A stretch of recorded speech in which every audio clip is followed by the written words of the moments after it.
With 8 races out of the 15 gone, it's time to have a quick look at how everyone's doing so far. As ever, if you prefer it without the Noom sound effects, there'll be an alternative link in the description. Williams Ford. So far so good for Williams, who lead the Constructors' Championship by a country mile, with Reutemann top of the drivers' standings.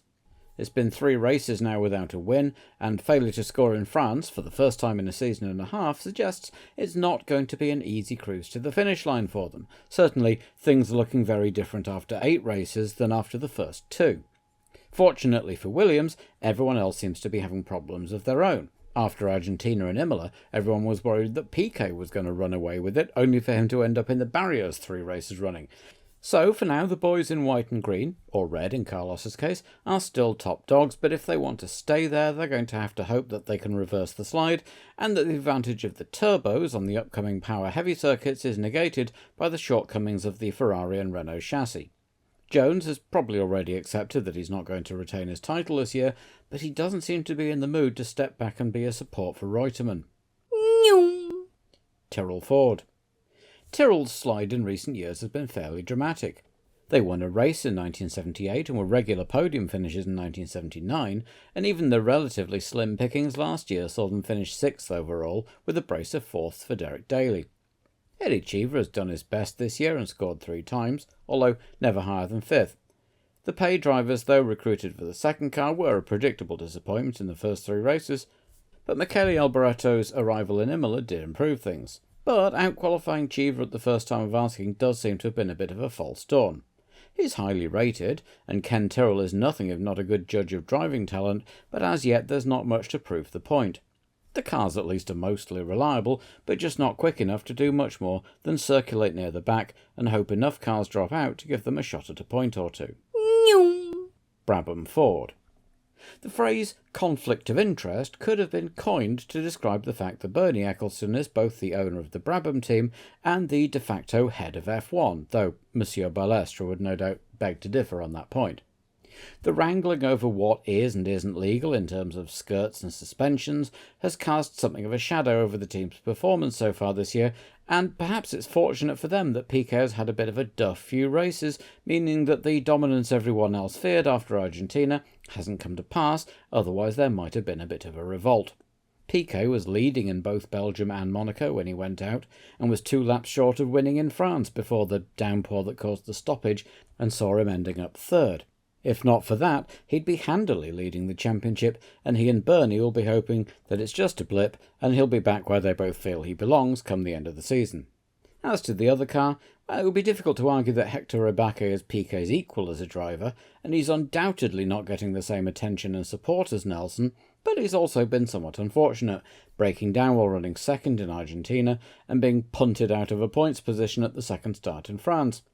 He has to hope that between the Pemex sponsorship he brings, the 3 points he's already managed, and the fact that he's been unlucky not to get more, will at least keep him in the seat to the end of the year. McLaren Ford. At the end of 1980, it was starting to look a lot like the McLaren team was circling the drain, unable to even make it onto the podium, with John Watson looking increasingly past it and unable to live with young hotshoe Prost, who then fell out with the team and was immediately moved on to Renault. The merger of Teddy Mayer's McLaren team with the Project 4 F2 team run by Ron Dennis seemed like it might just be rearranging the deck chairs on the Titanic, except that along with Dennis came Project 4's design team headed by John Barnard.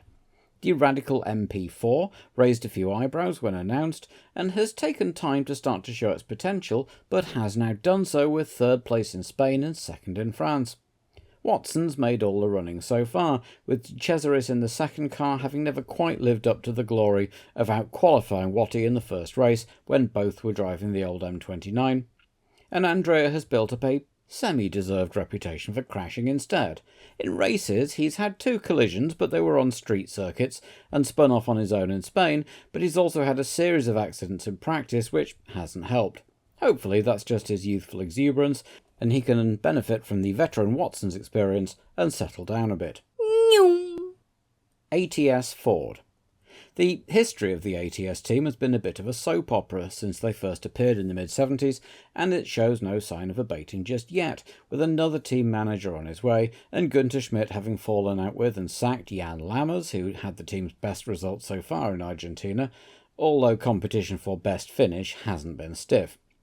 The new car, the HGS1, has been a bit of a disaster and is yet to qualify in the 4 races it's been used, or even to get through pre-qualifying in Monaco, 2.7 seconds behind even Tombé's Theodore at the top of that session. Schmidt's personality is undoubtedly part of the problem, witness the whole pulling the wing off the car and jumping up and down on it incident, but splitting the operation between West Germany and the UK isn't helping, especially given Schmidt's propensity for assuming everyone else is out to get him. It's a shame, as the motoring-mad Germans could really do with someone they could cheer for in F1, and with no drivers, right at the moment, ATS is the only thing they can wave the flag for, at least until BMW make their promised debut as an engine supplier later in the year. Lotus Ford. Like Tyrrell and McLaren, Lotus have fallen on hard times of late. The loss of JPS sponsorship after the triumphant 1978, and then the engineering dead end of the Lotus 80 in 1979, saw a precipitous fall from the peak that wouldn't be seen again until, well, a year later when Ferrari did pretty much the same thing. Colin Chapman's engineering creativity came up with the Lotus 88 in response to the new regulations, and when all the other teams put aside their differences to get it banned, and then the chief sponsor Essex collapsed, it was perhaps understandable when Colin threw up his hands and pulled the team out of Imola rather than continue with last year's car. Hopefully the return of JPS and the decent performances put in by Mansell and De Angelis will have improved Colin's outlook on the sport, even if the team's only podium so far, Mansell at Zolder, was done in the old car, while both drivers did well in the new car at Monaco, only to end up empty-handed. Both seem fairly well matched in pace, though De Angelis has been far more consistent in scoring points, having been 5th or 6th in all but 2 races he's entered, even if Nigel's the only one who's actually made it onto the podium so far. The venerable team will be hoping that the ship can be stabilised and the upward trajectory continue. Ensign Ford. The small team, based near historic Lichfield in the English Midlands, have done about as well as could be expected so far, and they're unlikely to beat 4th place and fastest lap in Brazil. Mark Sera usually qualified the car in the lower midfield and scored again at Monaco, with another top 10 finish at Imola, but as ever in this business it's the money that counts, and Eliseo Salazar has more of it, thanks to Chilean electrical store DIN. Eliseo's had 2 races and hasn't qualified as highly as Sera so far, but he has qualified and hung on to finish 14th in Spain, so while on the evidence of Spain and France he's not quite at Sera's level, he doesn't seem to be disastrous either. We'll see where he is at the end of the year. Renault. There were some who predicted that with the ban on ground effect, the turbo teams, Renault and Ferrari, would be the ones to beat this year, as those with atmospheric engines no longer had that aerodynamic trick to level the playing field. So far, that doesn't appear to have been the case. Renault won 3 races in 1980, but until Prost's rather fortuitous win at Dijon, the yellow, white and black cars haven't really looked like taking to the top step of the podium. Starting the year with an updated version of last year's car probably hasn't helped, but the reliability has been shocking. Prost has only finished 2 races so far, both of them on the podium, so it's tempting to speculate on how much better they could have been doing. Prost's arrival certainly seems to have rattled the team's established star René Arnoux, who has only failed to finish twice, but managed only a 5th and a 4th place, and failed to qualify at all in Belgium thanks to a combination of reliability problems and the weather. Renault will be hoping that Prost's maiden win on home soil will prove the turning point, and with a series of high-speed tracks coming up, if they can actually start finishing consistently, they could do well. March Ford. It's probably indicative of the way things are going at the team named March but not actually run by the March organisation that John McDonald, who is a customer of March while heading up a team called March Grand Prix, told the press in Brazil that the car was a pile of shit. The March 811 is a clear attempt to copy the Williams FW07 but built of cheaper, heavier materials and engineered without the same care and attention. The hiring of designers Gordon Coppock and Adrian Reynard seems to have improved things a little. The team have got some sponsorship from Guinness and Rizzler, and it's noticeable that as soon as the team slimmed down to 1 car, Daly immediately started qualifying for races. Derek and Eliseo were evenly matched in qualifying pace, so it's not a case of getting rid of the dead wood as much as being able to concentrate effort and budget in one place. Fittipaldi Ford. The Brazilian Formula One team, christened as Copaçuca, had never been entirely successful, but with double champion Emerson at the wheel, things looked promising at least. But it's looking like 1981 is another step in the team's slide into obscurity, as first Copaçuca and then Skull Breweries abandoned the team as sponsors, and there doesn't seem anyone willing to shell out for a title sponsorship this year, now Emerson has retired from driving. And it's showing on the track.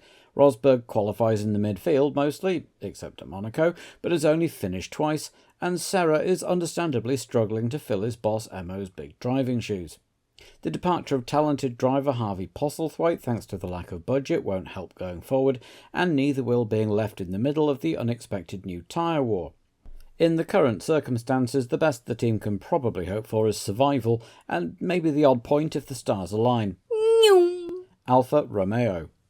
The much-heralded return of the historic Alfa Romeo team to the grid in 1979 has ended up being a bit of a damp squib so far. The 179 chassis proved fast in 1980, usually qualifying in the top 10, but thanks to awful reliability, the best they could manage was 2 fifth-place finishes for Bruno Giacomelli, who also took pole at the last race of the season, so there's definite promise in the car. The death of Patrick Depailler in testing didn't help matters, and even though Bruno helped steady the team, and Mario Andretti seemed convinced enough of the progress they were making to sign up, they entered 1981 with the same car and engine combination as they'd ended 1979 with. Things began reasonably enough, the cars qualifying 6th and 9th in both of the first 2 races, and Andretti scored 3 points at Long Beach, but that's been as good as it's been so far. The 6th and 8th grid slots in Spain were the first time since Brazil that either had qualified in the top 10, and while they seem to mostly have got the reliability side sorted, Spain showed the other problem. After qualifying well, both cars spent the entire race simply circulating in midfield. Now, that's progress of a sort, but the team's high budget carries with it high expectations, especially when one of the drivers was world champion just 3 years ago. Talbot Ligier Matra. The merger of the state-owned Talbot firm into the successful Ligier team, who'd been a surprise package in 1979 and 80, and second in the standings last year, must have seemed a great idea on the face of it, but whether it's the extra layers of management or the distraction of Jean-Pierre Jabouille's difficulties in recovering from his accident last year, it's been a stuttering start to 1981, though the long-serving Jacques Lafitte has dragged the team back to the sharp end of the field in recent races, with podium finishes in Belgium, Monaco and Spain. Though their performance on home tarmac in Dijon was slightly concerning for the rest of the season, as despite the power of the V12 Matra engine, neither Lafitte nor new recruit Tombe could get much out of the JS17. With more power circuits to come, it might prove to be a tricky second half of the season. Hopefully, at least, the arrival of Patrick Tombe, who's been pulling up trees at Theodore, will mean Jolly Jacques isn't carrying the whole enterprise. Ferrari. Well, 2 wins and 4 more points finishes is already a vast improvement on 1980, not that that's saying a lot. The shortcomings of the 126CK chassis are obvious, but the Ferrari turbo engine seems to have had a much more trouble-free development than its Renault counterpart, which took 18 races to score, 22 to take pole, and 27 to win. Despite Villeneuve's popular pole position at Imola, his win at Monaco next time out was still something of a surprise, partly because the Ferraris hadn't been particularly impressive even at the high-speed Imola track, and partly because the car's well-documented handling difficulties should have meant Villeneuve had had his work cut out just to keep it on the tarmac. And yes, it was Piquet stuffing it in the barrier and Jones's engine playing up that handed him the win, but still. And Jarama wasn't much more likely as a Ferrari win venue either, so Villeneuve has already guaranteed himself folk hero status among the Tifosi. The number 28 car has been more problematic though. Didier Pironi's had a rapid rise through F1 from Tyrrell to Ligier to Ferrari, but seems to be struggling more with the car and has been frankly demolished by Gilles in qualifying so far. Ferrari can be a difficult environment to come into, and things don't get any easier if you aren't immediately on the pace, so it's inevitable that there were rumours of Ferrari wanting to sign a star like Piquet or Jones for 1982. Those have been officially scotched, but if Pironi's form doesn't improve, that might change. Arrows Ford. The little British team surprised everyone with Patrese pole position at the opening round in Long Beach, and podiums at Rio and Imola proved that it wasn't a fluke, the year-old A3 chassis having apparently aged better than some of the others of a similar vintage. Things haven't quite lived up to that early promise. Patrese's fourth place on the grid in Belgium never came to anything, of course, but nonetheless it's only in the last couple of races he's qualified outside the top 10, and the team will be hoping that's just a blip and he can get back up the grid, though the car may suffer more from the nature of the circuits going forwards. In the second car, Siegfried Stohr has had more difficulties, understandably given his relative lack of experience as he's risen rapidly through the lower formulae, and he's been deeply affected by the accident in Belgium, even though it was not his fault and no lasting harm was done. A great deal of performance in racing is confidence, and Siggy seems to have been rather shaken by both Zolder and the gulf in performance between him and Patrese. Osella Ford. The little Italian team have had an awful start to their second year in the category, with the injuries to Miguel Angel Guerra after qualifying for the first time at Imola, followed by the death of team mechanic Giovanni Amadeo at the next race in Belgium. Piercarlo Ginzani brought his car home 12th at Zolder to help rally the team, but that's been the only finish so far out of just 4 qualifications. It's tough going at this end of the grid, and there's lots of competition for those last few slots. There are rumours that relations between Enzo Osella and Beppe Gabbiani are somewhat strained, with Beppe now effectively lead driver but not able to qualify, even as the team's sole effort in France, and despite continued funding by Denim Aftershave, the withdrawal of funding from the Italian state through the MS Tobacco brand has left a big hole in their finances, and it's difficult to see where any improvement will come from. Theodore Ford. Teddy Yip's Hong Kong registered team are not quite completely starting from scratch given his previous history in the sport and taking over Shadow towards the end of 1980, but nonetheless Tony Southgate's TY01 chassis scored a point on its first time out, proving that looks aren't everything. Patrick Tambay was regarded by many in F1 as having fluffed his big chance a few years previously, and while he'd done well enough in Can-Am racing, he hadn't really shone in the admittedly thankless role of James Hunt's teammate at McLaren in 1978 and 79. But he drove the Theodore really well early on in 1981, and with the exception of Belgium, he usually qualified solidly in the middle of the pack. He'll be a loss to the team, but they'll be hoping that Mark Seurer, who has been similarly outperforming expectations at Ensign, will be able to continue the team's promising results. 21st on the grid in France wasn't quite as good, but it was all a bit last minute, and he still brought the car home 12th, so it's far from a disaster, and he can be expected to improve as the season progresses. Toleman Hart. An object lesson in the fact that you can't necessarily just convert a dominant F2 team to an F1 operation with immediate success. And to his credit, team boss Alex Hawkridge always knew it would be a struggle and would have preferred a couple more years to prepare, but was hoping to benefit from coming in on the FISA side of the ongoing political disputes and getting in on the ground floor with their own exclusive turbo engine. The TG181 chassis, though, is bulky and hugely overweight, while the Hart engines are underpowered despite their turbochargers. They are making slow progress, admittedly from a long way back, and Henton was unlucky not to sneak onto the back of the grid in France, but the cars seem sometimes to spend as much of their time being repaired as they do running. It's going to be a longer-term project to shape the team into anything approaching competitiveness, but only if they can survive financially until then.